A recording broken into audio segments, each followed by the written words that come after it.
കുട്ടികളെ എല്ലാവർക്കും നമസ്കാരം. നമ്മൾ കഴിഞ്ഞ ദിവസം 10ാം ക്ലാസ്സിലെ ഹിസ്റ്ററി പാർട്ടിലെ ഫസ്റ്റ് ചാപ്റ്ററിൻ്റെ കുറച്ച് ഭാഗങ്ങൾ നമ്മൾ പറഞ്ഞായിരുന്നു. അതിലെന്തെങ്കിലും ഡൗട്ടൊക്കെ ഉണ്ടെങ്കിൽ നിങ്ങൾ ചോദിക്കണം, കമൻറ്റിൽ രേഖപ്പെടുത്തുക. ക്ലാസ് ഇഷ്ടപ്പെടുകയാണെങ്കിൽ മറന്നു പോകരുത് സബ്സ്ക്രൈബ് ചെയ്യാനായിട്ട്. അതോടൊപ്പം ഇഷ്ടപ്പെടുകയാണെങ്കിൽ ലൈക്ക് ചെയ്യാനായിട്ടും കൂട്ടുകാർക്കൊക്കെ ഷെയർ ചെയ്ത് കൊടുക്കാനും മറന്നു പോകല്ലോ. അപ്പം നമ്മൾ കഴിഞ്ഞ ദിവസം ക്യാരക്ടറിസ്റ്റിക് ഫീച്ചേഴ്സ് ഓഫ് റിനൈസൻസ് നമ്മൾ ഡിസ്കസ് ചെയ്തായിരുന്നു അല്ലേ. അപ്പോൾ എന്തൊക്കെയായിരുന്നു അതിൻ്റെ എന്നൊക്കെ അത് പരീക്ഷയ്ക്ക് ചോദിക്കുന്നതാണ്, പഠിച്ചോളുക. അതിനുശേഷം അവിടെ ഒരു ടെക്സ്റ്റ് ബുക്കിൽ പേജ് നമ്പർ 8 ഒരു ബോക്സ് കൊടുത്തിട്ടുണ്ടല്ലേ. എക്സ്ട്രാ റീഡിങ്ങിനുള്ളൊരു ബോക്സാണ് ഗ്രേക്കോ റോമൻ സിവിലൈസേഷൻ എന്നും പറഞ്ഞ് കൊടുത്തിരിക്കുന്നത്. അത് കൂടുതലായിട്ട് അറിവിലേക്കുള്ളതാണ്. നിങ്ങൾ വായിച്ചും വെച്ചേക്കുക. പരീക്ഷയ്ക്കൊന്നും അതിൽ നിന്നും ക്വസ്റ്റ്യൻ ചോദിക്കാൻ സാധ്യതയില്ല. അപ്പോൾ അതുകൊണ്ട് അതൊന്ന് വായിച്ചു വെക്കുക. ഇനി നിങ്ങൾക്ക് എക്സ്ട്രാ പോയിൻ്റ് ആഡ് ചെയ്യണമെങ്കിൽ അതൊന്നൊക്കെ ഉപയോഗപ്പെടുത്താനും സാധിക്കും. അപ്പം യൂറോപ്പിൽ നിലനിന്നിരുന്ന വളരെ പ്രധാനപ്പെട്ട 2 സംസ്കാരങ്ങളായിരുന്നു ഗ്രീക്കും റോമനും. നിങ്ങൾ കേട്ടിട്ടുണ്ട് ഗ്രീക്ക് സിവിലൈസേഷൻ എന്നും റോമൻ സിവിലൈസേഷൻ എന്നും. അപ്പം these 2 civilisation are known as classical civilisation. അപ്പോൾ ക്ലാസിക്കൽ സംസ്കാരങ്ങൾ എന്നറിയപ്പെടുന്നത് ഇവ രണ്ടുമാണ്. പിന്നെ ഇവരുടെ ആ ഒരു കാലഘട്ടം, ഈ 2 സംസ്കാരങ്ങൾ ഉടലെടുത്ത ഒരു കാലഘട്ടം എന്ന് പറയുന്നത് Greek civilisation was from 12th to 4th century BCE. The Roman civilization was from 7th century BCE to 5th century CE. അപ്പം ഇതിൻ്റെ കാലഘട്ടം എന്ന് പറയുന്നത് ജസ്റ്റ് മനസ്സിലാക്കി വെക്കുക. ആദ്യത്തെ ഏതാണ്? ഗ്രീക്ക് സംസ്കാരം. അതിൻ്റെ കാലഘട്ടം ഏതായിരുന്നു? 12ാം നൂറ്റാണ്ട് മുതൽ 4ാം നൂറ്റാണ്ട് വരെയും. രണ്ടാമത്തേത് ഏതാണ്? റോമൻ സംസ്കാരം. അത് 7ാം നൂറ്റാണ്ട് മുതൽ 7 BCE മുതൽ 5ാം നൂറ്റാണ്ട് CE വരെയാണെന്നൊന്നും മനസ്സിലാക്കി വെക്കുക. അതാണ് ആ 2 സംസ്കാരങ്ങളെപ്പറ്റി പറഞ്ഞിരിക്കുന്നത്. പിന്നെ അതിനുശേഷം നമ്മൾ നോക്കുകയാണെങ്കിൽ നമ്മളിപ്പം റിനൈസൻസിനെയൊക്കെ പറ്റി പറഞ്ഞു. റിനൈസൻസ് എന്ന് പറയുന്നത് ഒരു ചേഞ്ചാണെന്നൊക്കെ നമ്മൾ മനസ്സിലാക്കി. അതുപോലെ തന്നെ എക്സ്ട്രാ റീഡിങ്ങിനായിട്ട് റിനൈസൻസ് അതിൻ്റെ അർത്ഥമൊക്കെ അവിടെ കൊടുത്തിട്ടുണ്ട്. The word renaissance means rebirth. It denotes the revival of ancient Greco Roman culture which began around the 14th century എന്നും പറഞ്ഞത്. അപ്പോൾ അതിൻ്റെ അർത്ഥം എന്ന് പറയുന്നത് അല്ലേ, നവോത്ഥാനത്തിൻ്റെ അർത്ഥം എന്ന് പറയുന്നത് എന്താണ്? പുനർജനി എന്നൊക്കെ ഒരു അർത്ഥമാണ് കേട്ടോ. മലയാളത്തിൽ റിനൈസൻസിന് നവോത്ഥാനം, പുനർജനി എന്നൊക്കെ ഒരു അർത്ഥമാണ് അതിന് വരുന്നത്. അപ്പോൾ 14ാം നൂറ്റാണ്ടോട് കൂടിയിട്ടാണ് ഈ ഒരു മാറ്റം വരുന്നത്. ഇതെന്താണ്? പ്രാചീന ഗ്രേക്കോ റോമൻ സംസ്കാരങ്ങളിലുണ്ടായ മാറ്റം, പുനർജനി എന്നാണ് ഇതുകൊണ്ട് അർത്ഥമാക്കുന്നത് എന്ന് റിനൈസൻസ് എന്ന പദം കൊണ്ട് മനസ്സിലാക്കുന്നതെന്ന് ഒന്ന് ഓർത്തേക്കുക. ഇനി നമുക്ക് നോക്കാനുള്ളത് വൈ റിനൈസൻസ് ഇൻ ഇറ്റലി. അപ്പോൾ ഈ ഇറ്റലിയിലാണ് ഇത് ആവിർഭവിച്ചതെന്ന് പറയുന്നുണ്ട്.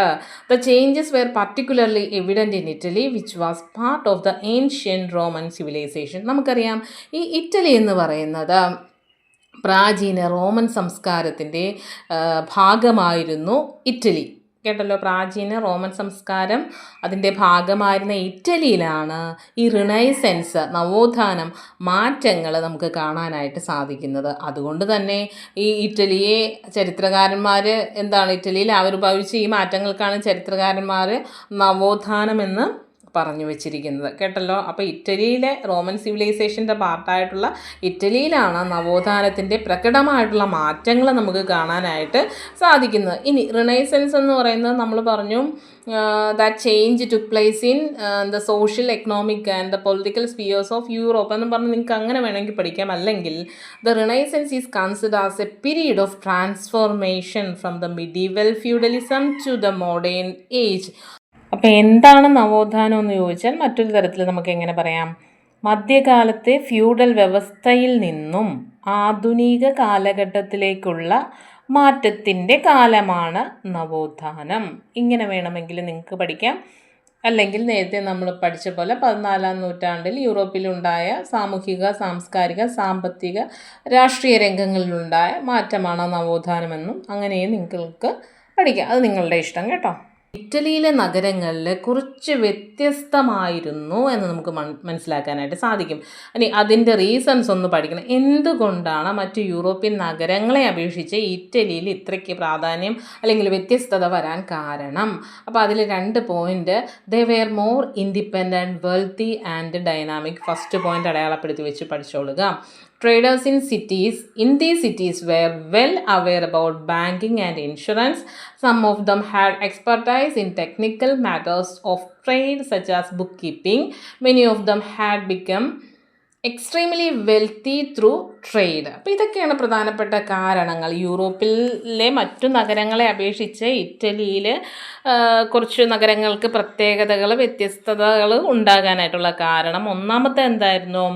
അവർ കൂടുതൽ സ്വതന്ത്രവും സമ്പന്നവും ഊർജ്ജസ്വലവുമായിരുന്നു. കേട്ടല്ലോ, അവർ സ്വതന്ത്ര നഗരങ്ങളായിരുന്നു, സമ്പത്തുണ്ടായിരുന്നു അവർക്ക്. അവരുടെ പ്രവർത്തനങ്ങളൊക്കെ വളരെ ആക്റ്റീവായിട്ട് ഡൈനാമിക് ആയിട്ടുള്ള പ്രവർത്തനങ്ങൾ എവിടെ കാണാൻ സാധിക്കും? നമുക്ക് ഈ ഇറ്റലിയിലെ നഗരങ്ങളിൽ കാണാൻ സാധിക്കും. അതുപോലെ തന്നെ എന്താണ്, ഇവിടങ്ങളിൽ വ്യാപാരികൾ, ട്രേഡേഴ്സ് ഉണ്ടല്ലോ, അപ്പോൾ അവർ ബാങ്കിങ്, ഇൻഷുറൻസ് എന്നീ മേഖലയെ പറ്റിയിട്ടൊക്കെ അവർക്ക് അറിവുണ്ടായിരുന്നു ആ ഒരു കാലഘട്ടത്തിൽ. എന്താണ് ബാങ്കിങ്, എങ്ങനെയാണ് ബാങ്കിങ് പ്രവർത്തനങ്ങൾ നടക്കുന്നത്, ഇൻഷുറൻസ് എന്താണ്, ഇതിനെയൊക്കെ പറ്റി അവർക്ക് അറിയാമായിരുന്നു. പിന്നെ അവർ അന്ന് വാണിജ്യ സാങ്കേതിക വിദ്യകളിൽ കാര്യക്ഷമതയോട് കൂടിയിട്ട് ഉപയോഗിച്ചിരുന്ന ഒരു കാര്യമാണ് ബുക്ക് കീപ്പിംഗ് എന്ന് പറയുന്നത്. അതിനെ പറ്റിയിട്ട് അവർക്ക് അറിയാമായിരുന്നു. അവരിൽ പലരും ഈ ബുക്ക് കീപ്പിംഗ് സമ്പ്രദായം അവർ ഉപയോഗിച്ചിരുന്നു.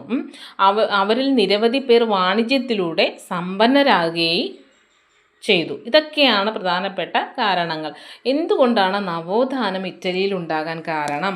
അപ്പോൾ എന്തുകൊണ്ടാണ് മറ്റു യൂറോപ്യൻ നഗരങ്ങളെ അപേക്ഷിച്ച് ഇറ്റലിയിലെ നഗരങ്ങൾ വ്യത്യസ്തമാകാൻ കാരണം? ഈ 2 പോയിൻ്റാണ് അവിടെ നമ്മൾ മനസ്സിലാക്കേണ്ടത്. ഇതിൽ ബുക്ക് കീപ്പിംഗ് നിങ്ങൾ കേട്ട് കാണും. ബുക്ക് കീപ്പിംഗ് എന്ന് പറയുന്നത് അല്ലേ, അവിടെ ഒരു എക്സ്ട്രാ റീഡിങ്ങിന് കൊടുത്തിട്ടുണ്ട്. എന്താണ് book keeping? Detailed recording of the income and expenditure of an establishment of a daily basis is called book keeping. അതെന്താണ്? ഒരു സ്ഥാപനത്തിൻ്റെ വരവും ചെലവും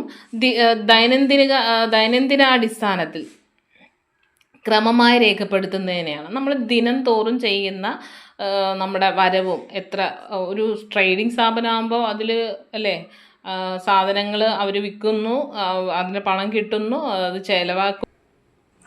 അത് കഴിഞ്ഞ് നമ്മൾ നോക്കുമ്പോൾ the commercialisation that occurred in Europe by the 11th century led to the disintegration of the medieval feudal system and the decline of the religious supremacy. Important ആണ്, നോട്ട് ചെയ്ത് വെച്ചോളുക. എന്താണ് നമ്മൾ 13-ാം നൂറ്റാണ്ടിൽ റോജർ ബേക്കറിനെ കണ്ടു.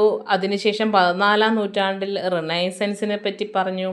ദെൻ 11-ാം നൂറ്റാണ്ടിലേക്ക് നമ്മൾ നോക്കുകയാണെങ്കിൽ എന്താണ്? 11-ാം നൂറ്റാണ്ടോടുകൂടി യൂറോപ്പിലുണ്ടായ വാണിജ്യവൽക്കരണം, അതുപോലെ തന്നെ മധ്യകാല ഫ്യൂഡൽ വ്യവസ്ഥയുടെ തകർച്ചയ്ക്ക്, ഈ വാണിജ്യവൽക്കരണം വന്നതോടുകൂടി അന്ന് നിലനിന്നിരുന്ന അവിടെ ഉണ്ടായിരുന്ന ഒരു വ്യവസ്ഥയാണ് ഫ്യൂഡൽ വ്യവസ്ഥ, അതിൻ്റെ തകർച്ചയ്ക്കും അതുപോലെ തന്നെ മതമേധാവിത്വത്തിൻ്റെ ശക്തി ക്ഷയിക്കുന്നതിനും കാരണമായി. ക്രിസ്ത്യൻ മതം ആണവിടെ. അപ്പോൾ അതിൻ്റെ മേധാവിത്വം, അതും എന്താണ് ചർച്ച പറയുന്ന കാര്യങ്ങളൊക്കെ ആയിരുന്നു എല്ലാവരും അംഗീകരിച്ച് പോയിക്കൊണ്ടിരുന്നത്. അപ്പോൾ ആ മതമേധാവിത്വത്തിൻ്റെ ശക്തി ക്ഷയിക്കുന്നതിനൊക്കെ കാരണമായി. അതേ തുടർന്ന് എന്താണ്? This led to the emergence and domination of the new wealthy class. ഇതെന്തിൻ്റെ ഒരു ഉദയത്തിനേക്ക് നയിച്ചു? സമ്പന്നരായിട്ടുള്ള ഒരു വിഭാഗത്തിൻ്റെ ഉയർച്ചയ്ക്കും അവരുടെ ആധിപത്യത്തിനൊക്കെ ഇടയാക്കിയെന്ന് നമുക്ക് മനസ്സിലാക്കാൻ സാധിക്കും. അതേ തുടർന്ന് എന്താണ്? ഒരുപാട് as A result several wealthy families also emerged in Italy. അതിനെ തുടർന്ന് ഒരുപാട് സമ്പന്ന കുടുംബങ്ങൾ എവിടെ ഉയർന്നു വന്നു?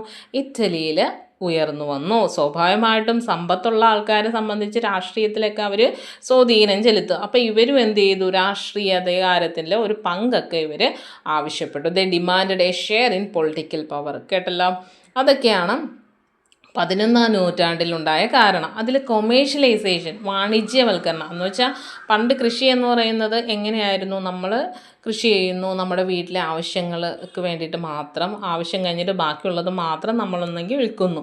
ഈ കൊമേഴ്ഷ്യലൈസേഷൻ എന്ന് പറയുമ്പോൾ നമ്മൾ കച്ചവടത്തിന് മാത്രമായിട്ട്, ട്രേഡിന് മാത്രമായിട്ട് നമ്മൾ സാധനം ഉൽപ്പാദിപ്പിക്കുന്നു.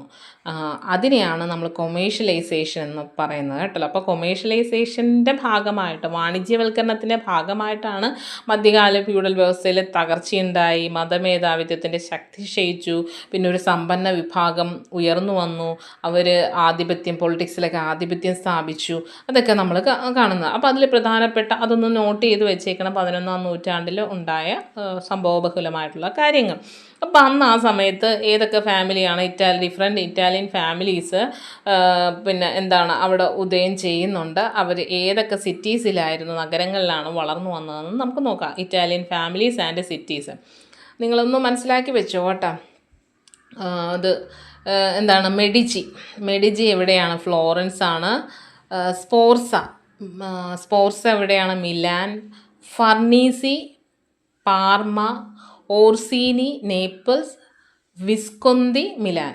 കേട്ടല്ലോ, ഇതൊക്കെയാണ് പ്രധാനപ്പെട്ട അവിടെ ഉയർന്നു വന്ന കുടുംബവും അതുപോലെ തന്നെ എന്താണ് അത് നിലനിന്നിരുന്ന നഗരങ്ങളും ഏതൊക്കെയാണെന്നാണ് നമുക്ക് മനസ്സിലായത്. അതിനുശേഷം നമ്മൾ നോക്കുകയാണെങ്കിൽ ഇനി the crusades that took place during the medieval period facilitated cultural exchange between the east and west. കുരിശുയുദ്ധങ്ങൾ, ക്രൂസൈഡ്സ് കേട്ടല്ലോ, ആ സമയത്ത് നടന്ന കുരിശുയുദ്ധങ്ങൾ കിഴക്കും പടിഞ്ഞാറും തമ്മിലുള്ള സാംസ്കാരിക കൾച്ചറൽ എക്സ്ചേഞ്ചിന് വഴിതെളിച്ചു എന്നാണ് പറഞ്ഞിരിക്കുന്നത്. ഇപ്പം കിഴക്കുള്ള കൾച്ചറും ഇപ്പം നമ്മുടെ സംസ്കാരത്തിൽ തന്നെ എന്താണ് നമുക്ക് തനതായിട്ടുള്ള സംസ്കാരമുണ്ട്. പക്ഷേ വെസ്റ്റേൺ കൾച്ചറിൻ്റെ ഒരു ഇൻഫ്ലുവൻസിൽ നമ്മൾ എന്താണ് കുറേയൊക്കെ നമ്മളിൽ മാറ്റങ്ങളും ഉണ്ടായിട്ടുണ്ട്. അതുപോലെ തന്നെ നമ്മുടെ ഇതുമായിട്ട് ബന്ധപ്പെട്ട് നിൽക്കുമ്പോൾ അവരുടെ കൾച്ചറിലും കുറച്ചൊരു മാറ്റം അവർ അഡോപ്റ്റ് ചെയ്യാൻ ശ്രമിക്കാറുണ്ട്. അപ്പം ഇത് എന്താണ് ഈ മിഡിവൽ പീരീഡിൽ നമ്മൾ നോക്കുകയാണെങ്കിൽ ഈ കുരിശുദ്ധത്തിൻ്റെ ഭാഗമായിട്ട് കിഴക്കും പടിഞ്ഞാറും തമ്മിലുള്ള പിന്നെ എന്താണ് ഈ യുദ്ധം വഴി എന്താണ് സാംസ്കാരിക ഈ കൾച്ചറൽ എക്സ്ചേഞ്ച് അങ്ങോട്ടും ഇങ്ങോട്ടും നടന്നു എന്നാണ് പറഞ്ഞു വെച്ചിരിക്കുന്നത്. അതോടൊപ്പം തന്നെ എന്താണ് Italian cities God acquainted with the culture, cities and the lives of the people in the Eastern world. This accelerated the growth of Italian cities as a result of trade links with the Islamic Empire and the Byzantine Empire. Enormous wealth flowed into the Italian cities over time. Merchants in Italian cities gained a monopoly in the trade between the East and the West in the Mediterranean. അപ്പോൾ അതിൽ നമ്മൾ നോക്കുകയാണ്, നമ്മൾ പറഞ്ഞു ഈ കുരിശുദ്ധങ്ങൾ വഴി കിഴക്കും പടിഞ്ഞാറും തമ്മിൽ യുദ്ധം ചെയ്യുന്നു. അവർ അങ്ങോട്ടും ഇങ്ങോട്ടും എന്താണ് ഇവരുടെ കൾച്ചർ ഇങ്ങനെയാണ്. നമ്മളൊരു വീട്ടിലോട്ട് ചെല്ലുമ്പോഴല്ലേ അവരെങ്ങനെയാണ് നമ്മളോട് പെരുമാറുന്നതെന്ന് മനസ്സിലാക്കുന്നത്. അവർ എന്തൊക്കെ ഫുഡാണ് ഉണ്ടാക്കുന്നത്, അവരുടെ ആചാര രീതികൾ എന്തൊക്കെയാണ് നമ്മളൊരു വീട്ടിൽ ചെല്ലുമ്പോഴല്ലേ മനസ്സിലാക്കുന്നത്. വീട്ടിൽ ചെന്ന് നമ്മൾ മനസ്സിലാക്കുന്ന പോലെ ഇവർ തമ്മിൽ കിഴക്കും പടിഞ്ഞാറും തമ്മിൽ യുദ്ധം നടക്കുകയാണ്. അപ്പോൾ അങ്ങോട്ടും ഇങ്ങോട്ടും അവരുടെ കൾച്ചേഴ്സ് അങ്ങോട്ടും ഇങ്ങോട്ടും സാംസ്കാരിക വിനിമയം ഇവിടെ ഉണ്ടാകുന്നു. അതുപോലെ തന്നെ എന്താണ് അവിടെയുള്ള ജനങ്ങൾ കേട്ടല്ലോ, അവിടെയുള്ള ജനങ്ങൾ എങ്ങനെയാണ് ജീവിക്കുന്നത്, അവിടെയുള്ള നഗരങ്ങൾ എങ്ങനെയാണ്. അപ്പോൾ കിഴക്കൻ ലോകത്തെ സംസ്കാരങ്ങൾ, നഗരങ്ങൾ, അവിടെ ജനജീവിതം ഇതെല്ലാം ഇറ്റാലിയൻ നഗരങ്ങൾക്ക് പരിചയത്തിലായി അവരുമായിട്ട്, മനസ്സിലായല്ലോ. അപ്പോൾ അങ്ങനെ വന്നപ്പോൾ ഇറ്റാലിയൻ നഗരങ്ങളുടെ വളർച്ചയ്ക്ക് വേഗത കൂട്ടി. സംസ്കാരത്തെ കൂടുതൽ അറിയുമ്പോൾ എന്താണ് അവരുടെ കുറേ നല്ല കാര്യങ്ങളൊക്കെ നമ്മൾ സ്വീകരിക്കാൻ നോക്കും. അപ്പോൾ ഇറ്റലിയിലും അതുപോലെ തന്നെ ഈ ക്രൂസൈഡ്സ് വന്നപ്പോൾ എന്താണ് കുരിശുദ്ധങ്ങൾ വന്നപ്പോൾ ഒരു സാംസ്കാരിക വിനിമയം ഇറ്റലിയിലേക്ക് ഉണ്ടായി എന്നാണ് നമുക്ക് മനസ്സിലാക്കേണ്ടത്. അത് സ്വാഭാവികമായിട്ടും എന്താണ് ഇറ്റാലിയൻ നഗരങ്ങളുടെ വളർച്ചയ്ക്ക് വേഗത കൂട്ടി. അതുപോലെ എന്താണ് ഇസ്ലാമിക സാമ്രാജ്യം, ബൈസാൻറ്റൈൻ, അതായത് കിഴക്കൻ റോമൻ സാമ്രാജ്യത്തെ വിളിക്കുന്നതാണ് ബൈസാൻറ്റൈൻ സാമ്രാജ്യം എന്ന്, എന്നിവയുമായുള്ള വാണിജ്യ ബന്ധത്തിലൂടെ വൻതോതിലുള്ള സമ്പത്ത് എങ്ങോട്ട് വരികയാണ്? ഇറ്റാലിയൻ നഗരങ്ങളിലേക്ക് വരികയാണ്. അപ്പോൾ ഇറ്റലി മറ്റു രാജ്യങ്ങളുമായിട്ട് ട്രേഡ് റിലേഷനിൽ ഏർപ്പെടുകയാണ്. അതായത് സ്വാഭാവികമായിട്ട് ഏതൊക്കെ രാജ്യങ്ങളാണ്? ഇസ്ലാമിക സാമ്രാജ്യവും കിഴക്കൻ റോമൻ സാമ്രാജ്യവും. അപ്പോൾ അവിടെ നിന്ന് വൻതോതിൽ സമ്പത്ത് ഈ ഇറ്റാലിയൻ നഗരങ്ങളിലേക്ക് വരുന്നു. അങ്ങനെ സ്വാഭാവികമായിട്ടും മെഡിറ്ററേനിയൻ പ്രദേശം കേന്ദ്രീകരിച്ച് നിലനിന്നിരുന്ന കിഴക്കും പടിഞ്ഞാറും തമ്മിലുള്ള വാണിജ്യത്തിൻ്റെ കുത്തക ഇറ്റാലിയൻ നഗരങ്ങളിലെ കച്ചവടക്കാരുടെ നിയന്ത്രണത്തിലായി. അപ്പോൾ ഇറ്റലിയിലെ കച്ചവടക്കാരെല്ലാം എന്താണ് ഈ ട്രേഡ് കൊണ്ട് അവർ വളരെ സമ്പന്നരായി. അപ്പോൾ സ്വാഭാവികമായും മെഡിറ്ററേനിയൻ പ്രദേശം കേന്ദ്രീകരിച്ചിട്ടാണ് ഇറ്റലി എന്ന് പറയുന്ന ആ രാജ്യം നിലകൊള്ളുന്നത്. അപ്പം കിഴക്കും പടിഞ്ഞാറും തമ്മിലുള്ള വാണിജ്യ ബന്ധത്തിന് കുത്തക ആര് ഏറ്റെടുക്കുകയാണ്? അതേ തുടർന്ന് ഇറ്റലി ഏറ്റെടുക്കുകയാണ്. അപ്പോൾ ഈ കുരിശുദ്ധം നമ്മൾ പറഞ്ഞു നിർത്തിയെങ്കിലും എന്താണ് ഈ കുരിശുദ്ധം എന്ന് പറഞ്ഞാൽ അത് അതൊരു എക്സ്ട്രാ റീഡിങ്ങിന് കൊടുത്തിട്ടുണ്ട്. The was fought between believers of Islam and the Christianity over Jerusalem which was considered as a holy land by both are known as the crusades. The crusades that took place from the 11th to 13th century had a profound impact on the political, social and economic lives in both Europe and Asia. Extra reading ആണ്, just മനസ്സിലാക്കി വെക്കുക. അപ്പം Jerusalem എന്ന് പറയുന്നത് എന്താണ്? വിശുദ്ധ നാടായിട്ട് കരുതപ്പെടുന്നു. അത് ഏതൊക്കെ മതവിശ്വാസികൾ? ഇസ്ലാം മതവിശ്വാസികളും ക്രൈസ്തവരും അവർ തമ്മിൽ നടന്ന ആ സ്ഥലം ഞങ്ങൾക്ക് വേണം ഇവർക്ക് വേണമെന്നും പറഞ്ഞാൽ അങ്ങനെ നടന്ന യുദ്ധമാണ്. ജെറുസലേമിനായിട്ട് നടന്ന യുദ്ധമാണ്.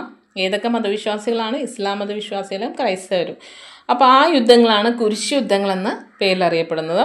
അത് ഏഷ്യയുടെയും യൂറോപ്പിൻ്റെയും രാഷ്ട്രീയ, സാമൂഹ്യ, സാമ്പത്തിക ജീവിതത്തിൽ ഒരുപാട് സ്വാധീനം ചെലുത്തിയെന്നാണ് പറഞ്ഞിരിക്കുന്നത് ഈ കുരിശ് യുദ്ധങ്ങൾ. അത് ഏകദേശം CE 11-ാം നൂറ്റാണ്ട് മുതൽ 13-ാം നൂറ്റാണ്ട് വരെ നടന്ന യുദ്ധങ്ങളാണ്.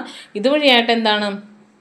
ഒരുപാട് സാമൂഹിക, സാമ്പത്തിക, രാഷ്ട്രീയ മാറ്റങ്ങൾ ഉണ്ടായെന്ന് മനസ്സിലാക്കി വെക്കുക. അപ്പോൾ ഈ കുരിശുദ്ധം വഴിയായിട്ടാണ് എന്താണ് ഇറ്റലിയിലേക്ക് പുതിയ പുതിയ ആശയങ്ങൾ അല്ലെങ്കിൽ മറ്റുള്ളവരുടെ സാംസ്കാരികപരമായിട്ടുള്ള മാറ്റങ്ങളൊക്കെ ഇറ്റലിക്ക് അറിയാൻ തുടങ്ങിയത്. അത് ഇറ്റലിയുടെ എന്താണ് വളർച്ചയ്ക്ക് കാരണമായി. ഇവരുമായിട്ടൊക്കെ ട്രേഡിന് പോയി ഇസ്ലാമിക് രാജ്യങ്ങളുമായിട്ട്. അപ്പം നല്ല രീതിയിൽ സമ്പത്ത് ഇങ്ങോട്ട് വന്നു. അതൊക്കെ എന്താണ് ഇറ്റലിയെ നല്ല രീതിയിൽ വളർത്താനായിട്ടും മെഡിറ്ററേനിയൻ സീയുടെ കൺട്രോള്, പിന്നെ കച്ചവടപരമായിട്ടുള്ള കൺട്രോള്, അതായത് ആ കുത്തക നേടിയെടുക്കാനുമായിട്ടൊക്കെ ഇവരെ സഹായിച്ചു എന്നാണ് പറഞ്ഞു വെച്ചിരിക്കുന്നത്. അങ്ങനെ ഇരിക്കുമ്പോഴാണ് എന്ത് വരുന്നത്? The bubonic plague which erupted in the mid-14th century severely affected the Italian cities. This catastrophic event known as the Black Death ഒന്ന് അടയാളപ്പെടുത്തി വെച്ചോണം കേട്ടോ.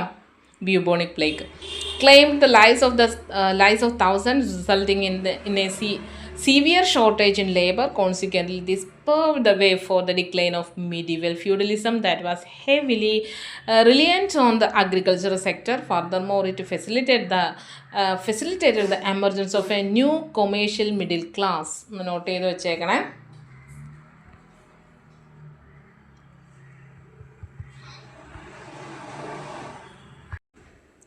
When traditional medicines failed to fight the plague, people began to explore the medical sciences of ancient Greece and Rome. The terrors of the plague prompted human beings to contemplate the fleeting nature of life, seek wellness, and focus on their own well-being. This introspection paved the way for the emergence of humanism.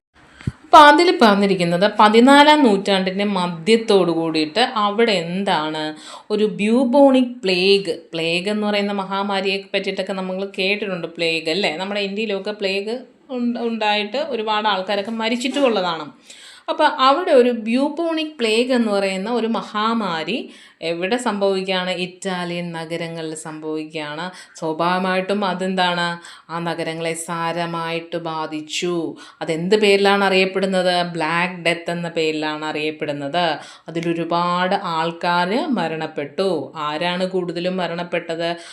തൊഴിലാളികളാണ്. തൊഴിലാളികളുടെ ലഭ്യത വൻതോതിൽ കുറഞ്ഞു. സ്വാഭാവികമായിട്ടും അതാരം ഏത് മേഖലയെ ബാധിക്കും? കാർഷിക മേഖലയിൽ ബാധിക്കും. കാരണം കാർഷിക മേഖലയിൽ കൂടുതലും തൊഴിലാളികളെ വെച്ചിട്ടാണ് ഉൽപ്പാദനം നടത്തിയിരുന്നത്.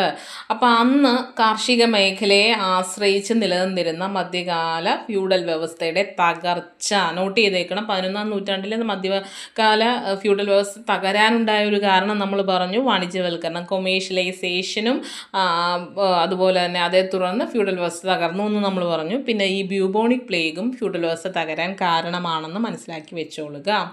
അപ്പം അങ്ങനെ ഫ്യൂഡൽ വ്യവസ്ഥയുടെ തകർച്ചയ്ക്കും വാണിജ്യ കേന്ദ്രീകൃതമായ ഒരു മധ്യവർഗത്തിൻ്റെ വളർച്ചയ്ക്കും വഴിയൊരുക്കി കൊമേഴ്ഷ്യലൈസേഷൻ ഓഫ് അഗ്രികൾച്ചറിലേക്ക് വഴിവെച്ചു. അപ്പം അന്ന് വരെ അവിടെ ഉണ്ടായിരുന്ന മരുന്നുകൾ എന്താണ് ഈ ഒരു പ്ലേഗിനെ ചെറുക്കുന്നതിൽ പരാജയപ്പെട്ടു. അവർക്ക് എന്താണ് ജനങ്ങളുടെ ജീവൻ രക്ഷിക്കാനായിട്ട് ആ മരുന്നുകൾക്കൊന്നും സാധിച്ചില്ല. അപ്പം അവിടുത്തെ ജനങ്ങൾ പ്രാചീന റോമിലേക്ക് വൈദ്യശാസ്ത്രത്തെക്കുറിച്ച് കൂടുതൽ പഠിക്കാനായിട്ടൊക്കെ തുടങ്ങി. അങ്ങനെ ഈ പ്ലേഗിൻ്റെ ഭീകരത മനുഷ്യജീവിതത്തിൻ്റെ വളരെ നൈമിഷികവും അനിശ്ചിതത്വത്തെയും കുറിച്ച് ചിന്തിക്കാനും സുഖങ്ങളെക്കുറിച്ച് അന്വേഷിക്കാനും തങ്ങളെക്കുറിച്ച് തന്നെ ചിന്തിക്കാനും പ്രേരിപ്പിച്ചു. അപ്പോൾ ഈ പ്ലേഗ് വഴിയായിട്ടാണ് മാനവികത അല്ലെങ്കിൽ ഹ്യൂമനിസം എന്ന് പറയുന്ന ഒരു കോൺസെപ്റ്റിലേക്ക് തിരിച്ചുവിടുന്നത്. എന്ന് വെച്ചാൽ പെട്ടെന്നൊരു അസുഖം വന്ന് എല്ലാവരും പെട്ടെന്ന് ഇപ്പം നമുക്ക് എന്താണ് കോവിഡ് വന്ന് ആൾക്കാരൊക്കെ ഒരുപാട് ലോകത്തൊക്കെ മരിച്ചു, നമ്മുടെ ഇന്ത്യയിലൊക്കെ മരിച്ചു. അപ്പം പെട്ടെന്ന് എന്തും വന്നാലും ആൾക്കാർ മരണപ്പെട്ടു പോകുന്നൊരു സംവിധാനത്തിലേക്ക് വന്നപ്പോൾ മനുഷ്യനെപ്പറ്റി ചിന്തിക്കാനായിട്ടും എന്താണ് സുഖങ്ങളെക്കുറിച്ച് അന്വേഷിക്കാനായിട്ടും തങ്ങളെക്കുറിച്ച് തന്നെ ചിന്തിക്കാനായിട്ടും എന്താണ് ജീവിതത്തിൻ്റെ എന്താണ് അല്പം ഉണ്ടാവുള്ളൂ, എപ്പോൾ വേണമെങ്കിലും പോകാം, എന്ത് വേണമെങ്കിലും സംഭവിക്കാം എന്ന് പറയുന്ന തലങ്ങളിലേക്കൊക്കെ വന്നപ്പോൾ മനുഷ്യനെക്കുറിച്ച് ചിന്തിക്കുക, മനുഷ്യൻ്റെ വികാരങ്ങളെപ്പറ്റി ചിന്തിക്കുക, മനുഷ്യൻ്റെ പ്രവർത്തനങ്ങളെയൊക്കെ പറ്റി ചിന്തിക്കുക, മനുഷ്യന് കൂടുതൽ എന്താണ് പ്രോത്സാഹനം നൽകുന്ന കാര്യങ്ങളിലോട്ടൊക്കെ പോവുക എന്ന തലത്തിലേക്ക് ജനങ്ങൾ മാറി. അതാണ് എന്താണ് ഈ നവോത്ഥാനത്തിൻ്റെ മറ്റൊരു തലമെന്ന് നമ്മൾ പറഞ്ഞിരുന്നത്. മനസ്സിലായല്ലോ? ഹ്യൂമനിസം എന്ന് പറയുന്ന ഒരു കോൺസെപ്റ്റിലേക്ക് നമ്മൾ പതിയെ നടന്ന് നീങ്ങുകയാണ്. അന്ന് വരെ നിലനിന്നിരുന്ന ഫ്യൂഡൽ വ്യവസ്ഥയിൽ ഹ്യൂമനിസത്തിനൊന്നും ഒരു പ്രാധാന്യവും ഇല്ല. അന്നൊക്കെ മനുഷ്യർ അടിമകളെ പോലെയായിരുന്നു അവിടെയൊക്കെ പണി ചെയ്തുകൊണ്ടിരുന്നത്. അതൊക്കെ നമ്മളും ഓർത്തേക്കുക. അപ്പം പെട്ടെന്നൊരു അസുഖം വന്നു, ആൾക്കാരൊക്കെ മരണപ്പെട്ടു, അതിനെ നിയന്ത്രിക്കാൻ പറ്റാത്തൊരു തലങ്ങളിലേക്ക് വന്നപ്പോൾ ഉള്ളവർ അവരെ തന്നെ പറ്റി ചിന്തിക്കാനായിട്ടും അവരുടെ ജീവിതമൊക്കെ മെച്ചപ്പെടുത്താനായിട്ടുള്ള കാര്യങ്ങൾ ഒക്കെ ഇതിനൊക്കെ പറ്റിയൊക്കെ ചിന്തകളിലേക്ക് പോയി എന്ന് മനസ്സിലാക്കി വെച്ചോളുക.